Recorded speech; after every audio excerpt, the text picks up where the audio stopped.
again today in a different time because we have a very, very, very special guest, which is Alex Murphy.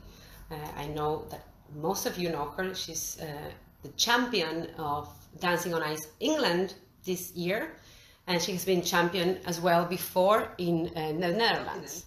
I'm really excited to have her. She's an amazing skater, not only a great skater in skills, but as well she's absolutely fabulous with expression. She's very, very talented and very, very expressive, very fun to watch. And that's part of what I like to interview, you know, not only the skating skills that everybody obviously love to watch, but somebody that has blood going through, that enjoys the show, that enjoys the performance. So she's perfect for that. I know if you have seen her, if not, just Google her because she's absolutely stunning. Hey! How are you? Good, and you? Cheers. Cheers! How's it going? Good. I was touching something else. I forgot that I said I saw Alex Murphy and I went for that. And I'm like, I think I'm doing it wrong, but that's me. Just me doing stuff. I'm trying to figure it out. I never do these live, so I don't understand how to do them anyway. So I'm like, oh, okay. I know, it's like so hard. I see a little pixelated. Is it my internet? Does everybody see her all right? Or is I see really well. Can you? Let me see. I mean, you look very clear and very nice. Yeah, you see me clear? So my internet is okay. All right, all right. So how are you? Good, you look lovely. I had every intention of not being in my pajamas for this, and then I was like, I'm so tired. I just want to be in my pajamas with Frank. It's fun. The idea is to be relaxed and have fun, so that's great. As long as you have a wine with you, you can be in pajamas. That's okay. Do you want to try swapping to 4G? Do you have? Because maybe it's better. Is that any better? Yes, that's better. Yes, yes, that's much better. Thank you. And do you? Really good. Yes, well, I do that sometimes because some days the lines are just stupid, so you have to change it. That's the way it is now. Everybody's on there now. It's 9:30 at night here in England. Exactly, that's what I was going to say. It's a Saturday night, so everybody's on it. That's much better. Yes, now we can see you. And Alex, is there any place that you say this will be the most weird place I got to go with my job? Oh, the weirdest. I think like anywhere in Asia, like my first few years, I remember being like really surprised that we went to, oh, actually, no, that's a lie, like India, well, but India, I remember on the cruise ship, I was like, we're in the middle of India, and we were like in Cochin, and like the next day we were in Egypt, and the next day we were in Jordan, and we did all these awesome places, but I was like, why am I ice skating in Jordan? Like, I remember thinking, oh my God, so bizarre, but we were on the ship, obviously, but it was so bizarre to have traveled there. So many people don't get to say they've ever been there. Yes, yes, it is weird, that part, yeah, right? And the whole culture is so different, isn't it? Like how they chew, how they like eat everything is just, you feel like, wow, literally in the other side of the world. Yeah, it's pretty fun. And I remember being like, we were in Coach, getting off the ship, and everything was great. Like, you know, you're on the cruise ship, and there's obviously a lot of money on the ship, and people are spending a lot of money, and there's wonderful food, and then you get into a taxi and you're driving in the streets, and it's like almost like quite a bit of poverty was there. And I remember being really shocked. And then it was just an average day. You went to the beach, but you drove through all this poverty, and then you came back, and all of a sudden you were skating in the ice show again at 7 o'clock at night, like nothing. It was really strange. The contrast is brutal, isn't it? Like, yeah, it makes you really grateful. I think it makes you think, oh wow, I'm really glad that I am where I am, that I get to live in America or England or wherever you live, because it makes you realize there's a lot of things taken for granted. For granted. Yes, it gives you like perspective, know how lucky we are. Well, the same a bit now. I feel like that now with the pandemic. Like I feel privileged. Oh, yeah. I don't think we realized how much we rely on, one, I would say other people, because people don't realize how much you rely on other people until it's taken from you.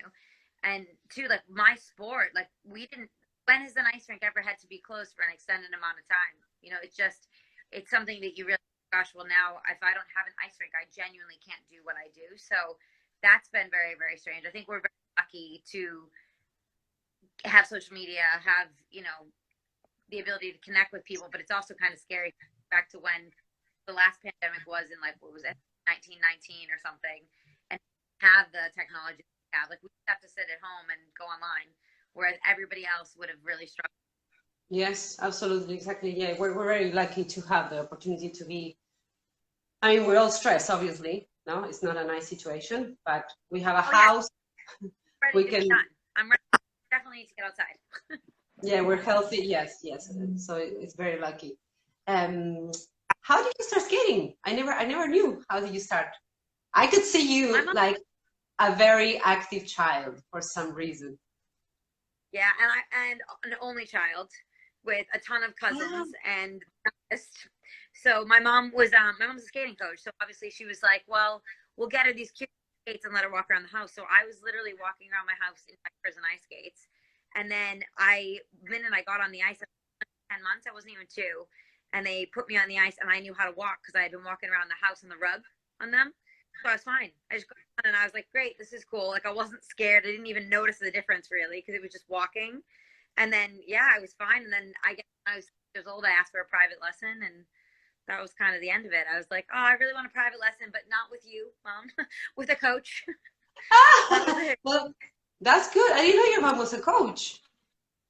Well, she was my coach, I would say, until I started to, like, not take it seriously, but to decide that I wanted to do it. Because at first it was just daycare. It was daycare for, I guess, probably the first 5-6 years of my life. And then it was, you know, my friends did it, so I did it. So I did the group classes. And then I guess I had another, like 6 or 7, I was starting to get decent for a 7-year-old. And I was like, can I have a lesson? And she said, yeah, sure. And I was like, no, not with you.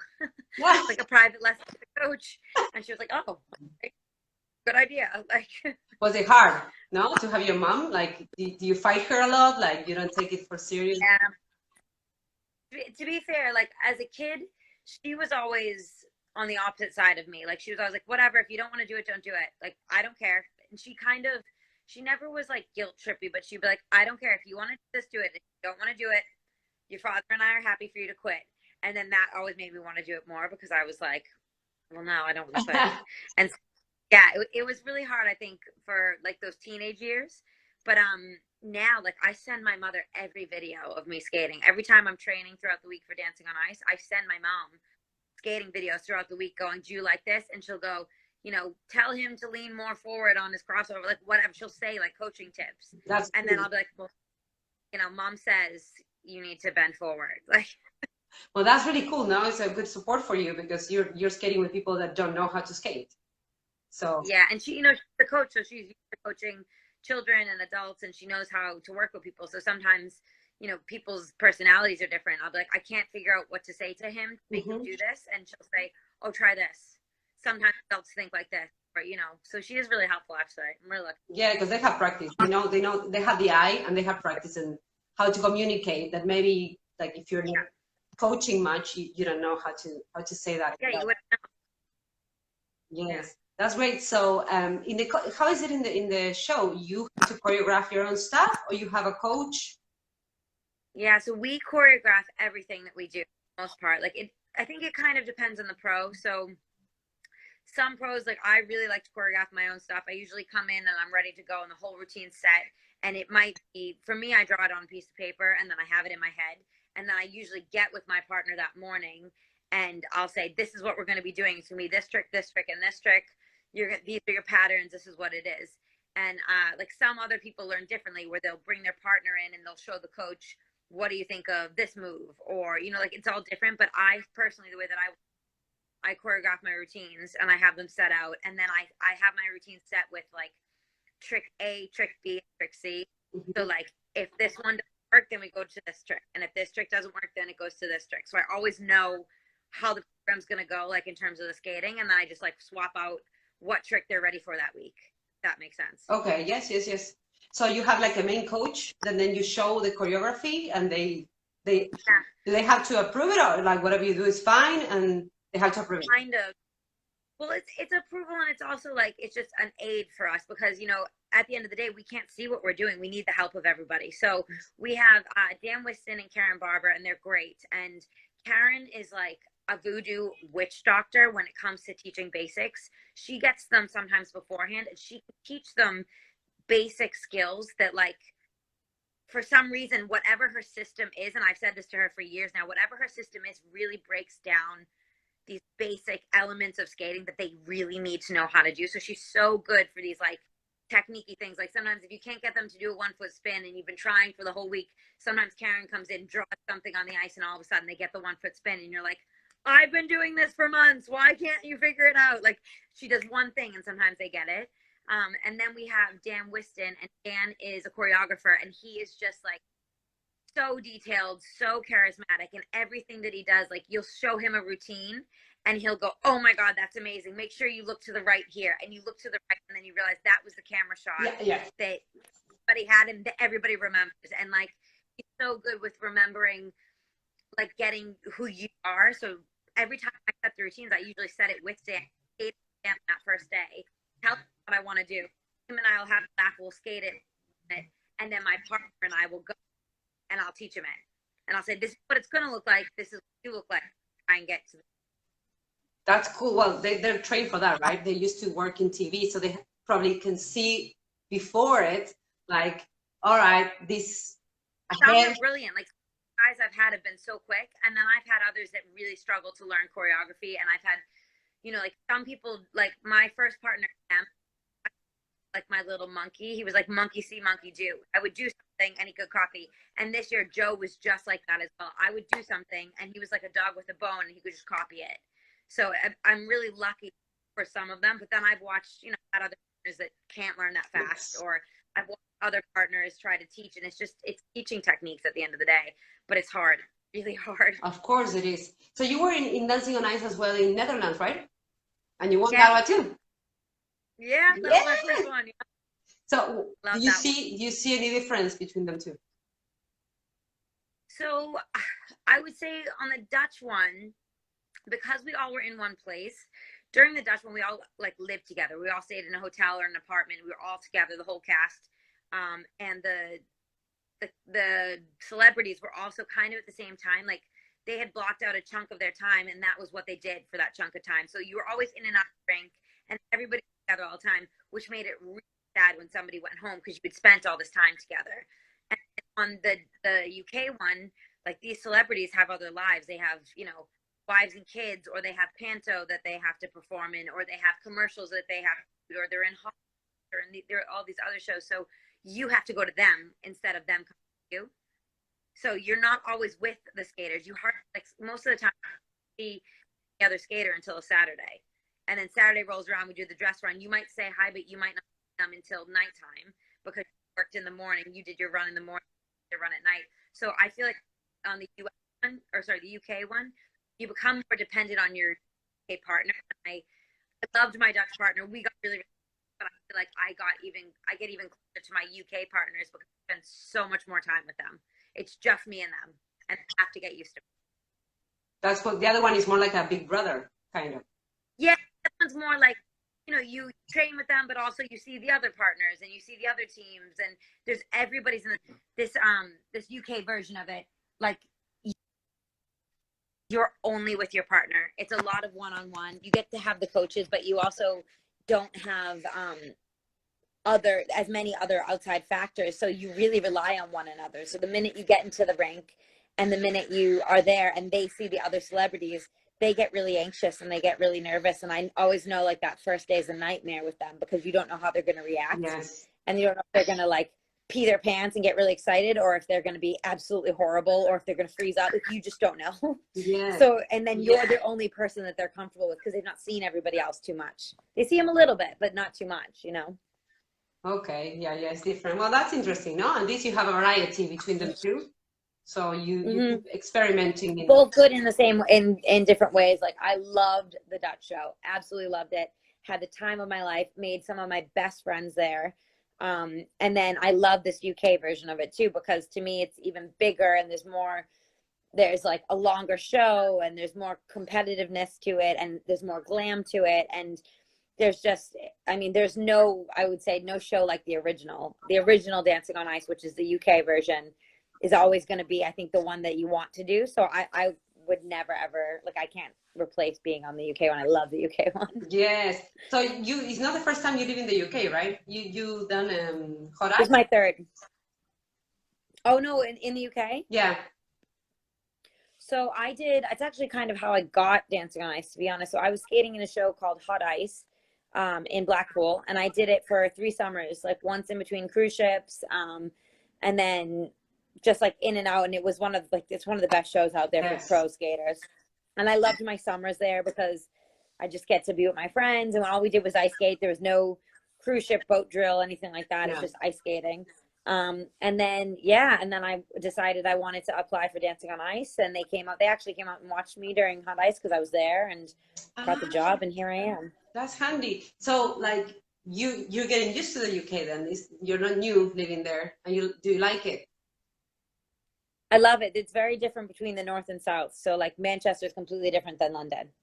Okay, which one do you like best? But it's hard. I think if everything that I wanted was in the north, I would love the north, but the weather's way better in the south. It's way like sunnier and nicer. And everything's here, you know, all the TV shows, everything's down south. So it's like you have to be down here no matter what. But all my friends are up north, which is really funny. All my friends are from Blackpool, and I miss them, so I go up a lot. That's cool. Well, yeah, always when you're in like capitals, you know, that is the concentration of the jobs and everything is there. So yeah, you don't have Definitely much of a choice. Do you find it very different to the place you live in US?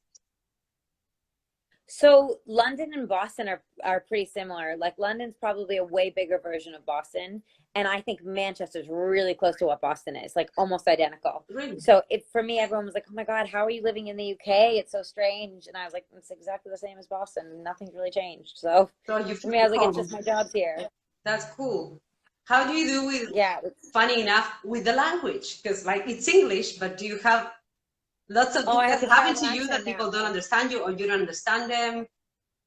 I have a terrible accent now, and like I do these horrible, like, what's the word, connotations at the end of my sentences where I ask questions sometimes, and I think it drives my parents nuts when I go home. Or I use all these words like, "Oh, I'm gutted," or that, you know, like that's so, oh, like it's just so different what we would use in America. "Oh, I'm gutted." Yes. And they're like, "What?" Yes, yes. But I have all new slang. do you understand? Did you have a moment when you just arrived, like you wouldn't understand things? Oh yeah, like I can't pin it right now, but I'm pretty sure people will talk to me, and sometimes I'll like nod and have no idea what they're talking about. But definitely up north, that's more of a northern thing for me. I really struggle when I'm up north. Okay. Or they'll be like, "Oh, will you stay for tea?" And I'm like, "Yeah." And then tea means dinner. Yes. But what is that? But tea doesn't mean tea. yes, but so get me out of this, because this is a discussion I always have with Rigby. He's watching right now. Yeah. But for me, tea, it's an afternoon thing. Like you have a tea, you have a cake, and you have a toast or something, and you drink tea, and the dinner comes after. Is that the same for you? Yeah, that's their thing is, "Oh, will you stay for tea?" And if you're staying for tea, that means you're going to stay for dinner. Yes, they're just weird. Reverse. "Oh, look what I had for my tea tonight." And I'm like, "You're what?" Like, and it's sandwich or something. It's like what they had for dinner. Yes, we always have these. We had Indian for tea tonight. Even Nick says dinner to like the lunch. I'm like, oh yeah. I'm like, that's lunch. It's like 2. It's not dinner. It's very, very different. So there's a lot of like words that are different and phrases that are different, but I like it enough. I'll figure it out eventually, I think. Yes, yeah. Yeah, but I'm sure like when we went to Scotland, they were having tea, real tea, like tea. So I think it's a thing of, again, no, the part of the country. I don't know. I think everywhere is different. If I'm honest, I think everywhere is different, and I think everywhere is like you can be in Liverpool and there's that accent. You can be in Manchester. There's a London accent. There's the Cockney rhyme. I'm just like, okay. It is a different language, even though it's the same. It is. It happens to me when I talk to people from Spain. You will think it's language, but it's like seriously so different. The expressions, what they call one thing, I call it another thing. It's just very, very messy, especially with Spain. And what will be like the show you enjoy the most in your career? If you just have to say, this is my favorite, which one would it be? I think it has to be this show. I think it has to be Dancing on Ice. Yes. I think I like the most, I think what I like the most about Dancing on Ice is you take these people that have never, ever skated. And skating is like a love-hate sport, but for some reason, every skater or every person loves it and they become obsessed. So what we've fallen in love with over like a 20, 30 year career or 20, 30 years of skating, they fall in love with in like a couple months and they become obsessed. Like they miss it as much as we do. And we miss it as much as like we miss them. And there's just this really weird bond with it that you make that I guess it's like traumatic bonding where like you go through so much shit for, excuse me, my French, like you just go through it and it's so hard and it's so stressful that the traumatic bonding makes you really close, and traumatic bonding also makes you love the sport even more, if that makes sense. Yeah. That's cool. Yeah. That's It's very interesting to be in, and I think it's hard to explain if you're not in it. And when you're in it, then everyone's like, oh, well, it's the Dancing on Ice thing. I get it. Yeah. Well, I don't know how about you, but when I've done TV, I really like doing TV because as a difference from theater, which will be any ice show for you, is the fact that you are constantly doing something different. You have to learn a choreography and prepare it. So there's always this, emotion to the new thing, when maybe on a show that you do regularly, eventually it becomes routine, right? And it's almost bittersweet. Like you sometimes don't get to enjoy it. Like we did this number this year and it was James Bond. And in all of my years on Dancing on Ice, I had never done a number. I had done one number that I loved, the Stay With Me number. And I hadn't topped it in 3 years, a number that I loved as much as I loved this number. And I was like, oh my God, we did it once and I never get to do it again. And that was kind of like, I was like, God, I wish we could do that again. Yes. Like that's the thing in TV. You do it once, you do it live and you're done. Yes. And you don't really get that ability to like go back over it again and improve on it unless you go on a tour, which we didn't this year, but you never know, right? So unless we go on a tour, you never know what you get to do. So it was a shame. I do remember finishing it and skating off and being like, oh, I wish we got to do that again. I'd do that again. Yeah, and like if you went something wrong, it's like, oh, I don't have another chance, and we practice so much. Right? Yes. It gets harder. Yeah. That's the hard part, I guess, about live TV. It's like, it goes wrong, it goes wrong. Yeah, absolutely. Which theater or arena would you say was the most spectacular or memorable for you? Oh, there's an arena in Nottingham, England that's amazing that I just remember being like, wow, this is impressive. But we actually did we played the Manchester arena not too long after the Manchester bombings in that arena, the Ariana Grande concert, that whole thing. And I remember being like, ooh, this is eerie.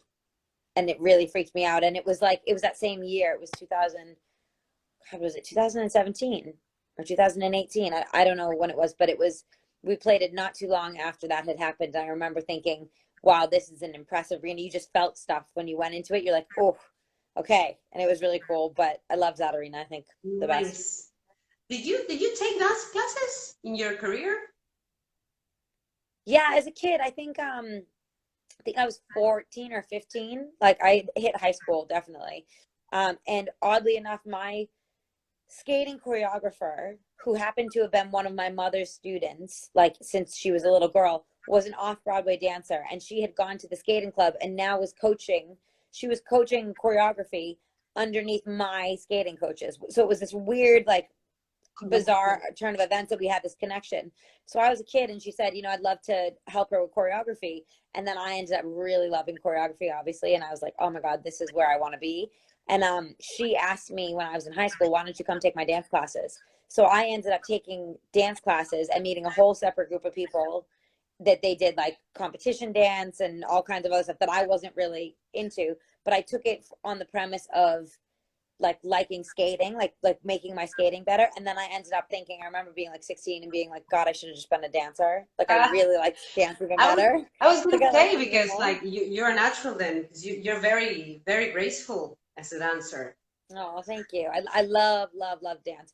And I like, the thing I liked about dance too was there were other people out there. You weren't always by yourself. So it was like Wow. kind of social. I love that. Yeah. Yes. You know, the classes are fun because it's in a group. Yeah. I always have that problem to train by myself, especially now in quarantine. I have that Oh need. yeah. Well, why would you? I have the need of like someone else, you know, to do it as a group. I think it's because in dancing, you're always with someone. You're never alone. Yeah. And in skating, you're always alone. You're always by yourself. Well, You're always, you know, you're training yourself to the ground some days. And I think it was nice to have this. It was a group of girls. I took jazz, and it was a group of girls that I just loved. And I would go in and stay friends with them. And it was great. I loved it. would you say, because in my eyes, it's a yes, but would you say that that's something, you know, that you're so expressive and you're so graceful on your movements, like such a performer, such a dancer for me in the eyes, that makes the difference? Do you think that's what makes you stand out? I think being able to have that type of movement on top of the skating, I guess it allows like a little bit of a freedom. So I don't really worry about like my upper body a lot of the time. I really worry about my, you know, your technique in certain things, but I don't really worry about the rest of me because I know that that's just naturally ingrained in me. And I think some people just are natural born performers and just like to perform. Mm-hmm. But dance definitely helps that with people. Dance definitely brings out your performance side. Definitely like lets you have a different type of expression, if that makes sense. Because skaters, especially when competing, get really focused on the technical aspect, and it's not really like if you ever want to go to an ice show, there is no technical aspect 90% of the time, you know. Yeah. So like it's the opposite. You encourage people to take dance classes, like even in the skating world. Definitely. Yes. Definitely take them. Yeah, 100%. How is your experience? The wine is kicking because here is 5. You know, you're making me drink like, dude. During the night, I have to I'm going to bed shut after the this. curtains to pretend that I'm dressed at 5:30 in the nighttime. It's like she's a drunk. Saturday 5:30. Yeah. She's already with the wine. You'll be asleep by 7. Yeah, of course. I'm leaning in the couch, hang up with you, and I go down. Yeah. How was your experience choreographing? Because you did choreograph, right? Besides the choreography that you do now in the show, but you got a night show. I choreographed a night show in Mexico. I actually did 3 for Ucha Tade Entertainment, Mm-hmm. and I loved it. And I genuinely I had been asked to go back for her show in the winter and to do another Christmas show. I created my own show called Celebration. And I had been asked by her to go back and do it. And then I got Dancing on Ice. And I remember being like, oh, I really love this. I don't know if I want to go back to a Dancing on Ice. And I was kind of like torn back and forth because I loved the choreography. I had such a good time doing it. Probably because I'm just bossy and I just like to be in charge. So I was just like, oh, this is great. I was like, everybody has to listen to me. This is brilliant. But I really enjoyed doing it because I would set up my computer and I would choreograph the dance piece and then draw it all out. So when I got there, I had all these binders, and I'll never forget, like, I basically tried to cast a show with a lot of my friends that knew me that would be like really supportive. And all of my friends came and they were like, Murph, you and your binders. I had a binder and picture for everything. And I loved the organization of it. Like I think I have a bit of OCD. So I really, really liked it. I liked being like, well, this page is this and this is boy 1. And I loved that. So yes.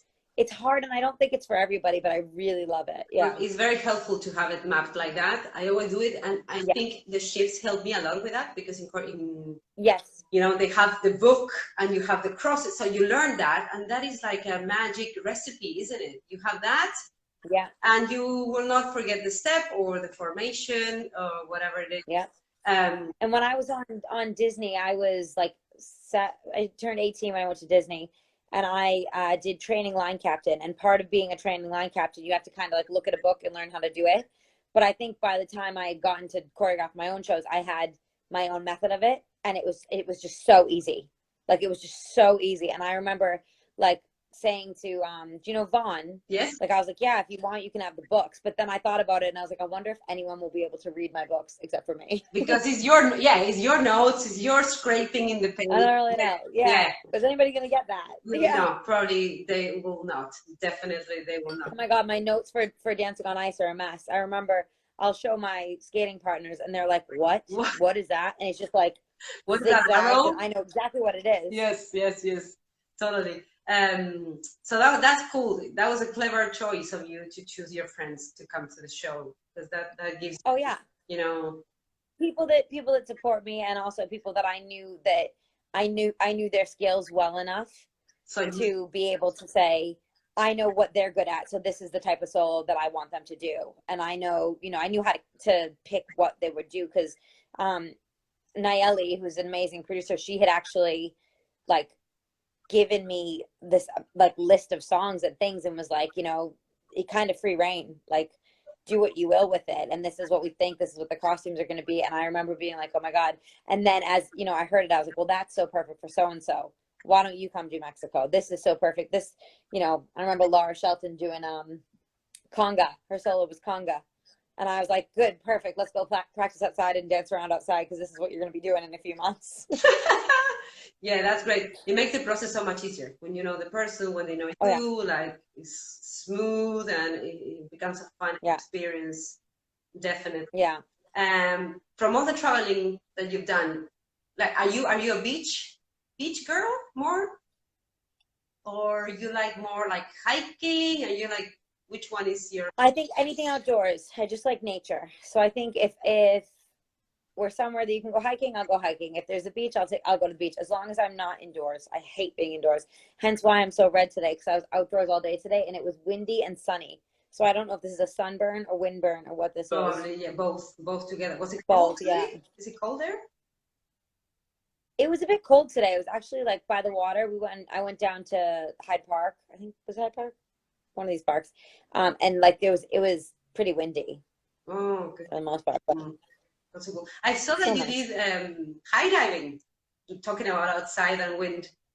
Oh, skydiving? Yeah, I loved it. Skydiving. I did it in High Vegas. diving, no, right? Like you're not throwing yourself. Maybe. Maybe both. But yeah, I loved it. I went to where did I go? I went skydiving in Vegas. Is it cool? Yeah, it's really, really cool. It's I did it on my 3-year stroke anniversary. I was like, that's what I want to do. I want to go skydiving. I loved it. It was awesome. Nice. Yeah, the picture. It's great that they took that picture. That's spectacular. Oh yeah, they do it. They've got a whole GoPro system. They got everything. That's great, because that's perfect with the earth like that. Like that looks amazing.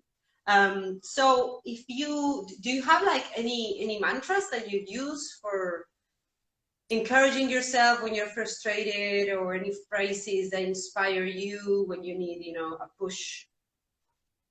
So it's kind of funny because it's actually from my dad. So the New England Patriots, which is an American football team in the US, is like my dad's team, my team. Like it's our, like how everybody has their teams, their football, or well, soccer teams, whatever they are.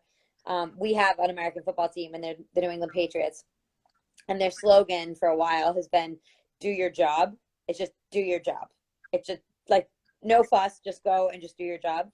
And my dad has been saying that to me for years now. And that's kind of become my thing, that I've always been like, oh, well, just go, just do your job. That's a good one, no? Because it doesn't involve any feelings when you're up and down, and that's a push right there. Because it's an emotional sport, like, and it's an emotional job. I think skating breeds, it's creativity. It's people call it art. It's whatever you want to call it, but it's an emotional sport. And I think it's just, if you can kind of compartmentalize and be like, okay, well, go in, do your job, go home. Yeah. It's less stressful. Well, especially, we all go through our careers, ups and downs. I know you're a fighter. You have times of like, no jobs, or you tried to change one time, right? You went to. I think this isn't so bad for us. Like in a weird way, Corona like isn't a bad thing for all of us performers, because we're all used to it. Like so many performers are used to being furloughed, and so many performers are used to having these chunks of 2-3 months at a time. So I think we're the first ones to get creative, I bet, to think of something new that we could do, or think of some type of new job, or some type of something that we could do to keep ourselves entertained. Like you starting this, it's like we have that in us, because we're so used to being not bored, but like not doing anything. Let's say, let's put it that way. But like that's something that I admire of you, because you reinvent yourself. You just throw yourself there, never stop. And that's. I make it a skill, and you make it a mindset that you're going to reinvent yourself every few years. Like I did Disney, and then I wanted to do cruise ships, and then I was like, well, what's next? Okay, well, I want to do a TV show. Well, what's next? Well, okay, then I need to learn repairs, and that's hard. Well, what's next? You know, like there's all these things. I think as long as you continually reinvent yourself, then you'll never get bored. And I think that's why I still like what I do, because a lot of people after 5-10 years in the show don't want to be on the show anymore, and I still like it because it's never gotten stale yet. Yes. So you're determined. Like you set these goals. When you come up with something, it's like until I get it, I won't stop. Yeah. If I'm honest, now is like a weird time for me because I don't really know what I want to do next because I just wanted to win the show. Yeah, right. Because now you've been like what, 3 years in the show? Yeah, and I was like, well, no matter what, I have to win Dancing on Ice at least once. I always said that to myself. I was like, I got to win the UK one at least once. And I always said it. And now I'm like, okay, well, I did it. So, well, now what do I want to do next? And now it's like, I don't know. Do I want to learn some other skill that will make it I don't know. I'll figure it out. I don't think it's going to be rollerblade. Not into roller skating. Have you thought about acting? Don't you like acting? I can see you there. I keep saying that to me. They're like, why don't you become an actress? Like, you needed to be an actress. You know, blah, blah, blah. And I'm like, I don't know. I think I have a lot of respect for people who are actors. And I think it's a skill that has to be learned. I think a lot of people think, oh, well, you know, you're entertaining, you could be an actor. And I'm like, I think it's a skill. Like, I think us saying, oh, just because you can deliver a line funny doesn't make you an actor. No. So in my head, I'm like, maybe if I took lessons or if I tried to, it would be something I would do. But right now I'm like, I don't know. I would love to do more TV because I loved Celebrity Coach Trip, and I'd love to do something like the UK, like Strictly Come Dancing or The Jungle, something that's over here, like reality stuff, because they're so fun. Like that stuff's it's just so much fun to do. It's so easy. Are they like reality TV that they throw you the jungle and you have to survive chickens and stuff? Yeah. Okay. For 3 weeks, and basically the UK audience votes on what you'd be doing, and are you going to eat bugs? Are you going to have to climb? You know, like all kinds of stuff. Oh, and I think I would love it. I see you, especially in the jungle, right? Come Dancing is like their version of Dancing on Ice, but with obviously ballroom dancing. I'd love, because it's so different. Like ballroom dancing and ice skating are not comparable at all. Like I would love to learn how to try to become a proper dancer. Yeah. I'm just like willy-nilly just going on, you know, I can count to 8, but that's about it. Like I'd learn what it is so different, but you never know. All right, amiga. I'm going to ask you one more last question and we're done because I know you're busy and you're tired from doing so many things. It would be great. I want the jungle mixes. What is the best and the worst of this career? Lifestyle, let's put it that way. Okay, the best thing about like traveling, tour, skating is one, the freedom that you get, I would say, you have the ability to like work and have a savings and have investments and make money, put it away because you travel so much. And 9 times out of 10, a lot of your expenses are covered with the job. And you get to see all these amazing places. You get to do what you love to do every single day. Every day when you do it, somebody claps for you. That's something that I think people don't understand. Like every day I do my job and I get clapped for. Like the NHS is now getting their claps once a week. Well, I get mine every day. I would say the worst things are that high. Like you get this incredible high, and then there is that low dip, and you're on an off contract, and you have 2 months off, and you don't really know what to do with yourself, and you'll never replace that feeling. So it feels like, oh, this has been incredible. What an amazing night tonight. I skated, and then you can't really replace that feeling for the rest of your life until, you know, you're 50 or you have kids. Like things don't change. Like you still are chasing that high, and you do miss out on a lot. Like my goddaughter, she's 8 now. And her brother, I didn't get to meet her brother. He's 12. Murphy's 12 now. And I didn't get to meet Murphy till he was 9 months old because I was on a cruise ship, and she had him the week before I went. So I didn't even get to see him until he was 9 months old. And by that time I missed all of his baby years. And, you know, you do miss out on. Yes. On family, or like, yeah, more. And grandparents pass away and uncles. And I think that's the hardest part, but I'm very, that my family really, really respects what I do and really pushes me to continue to do it. So heaven forbid, and when things go wrong at home, my parents are always encouraging me to continue what I'm doing. Like they never want to take it away from me. You know, if heaven forbid, when we have family issues, they're always like, it's okay. You get home when you can, like we'll handle it. And I think that's the hardest part, because you miss out on a lot. So when you do go home, you feel like you've missed out on a lot. It does feel like weddings, like everything, no? Yeah.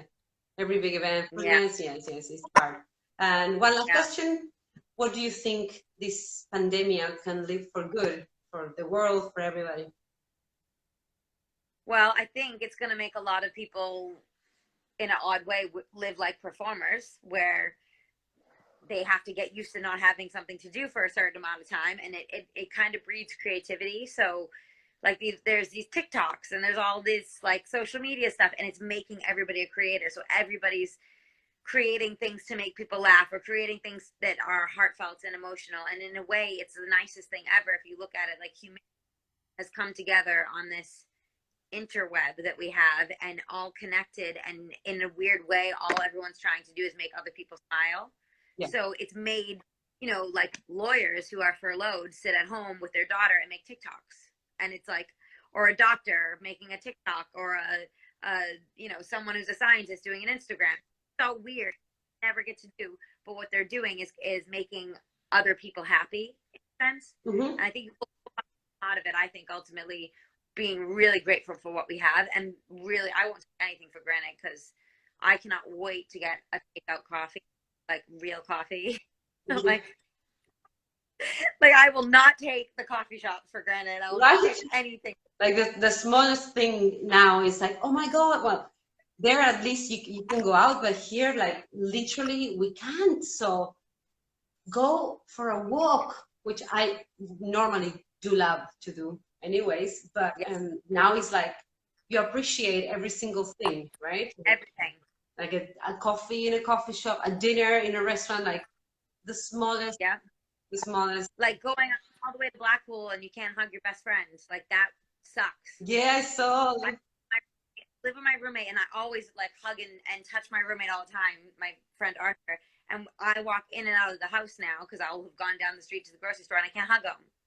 Like I can't, you know, it's really weird. It's very, very strange. So I think that that's such a strange thing that's happening to all of us now, but it's going to make us really, really grateful in the long run. Really strong. Which is, yeah.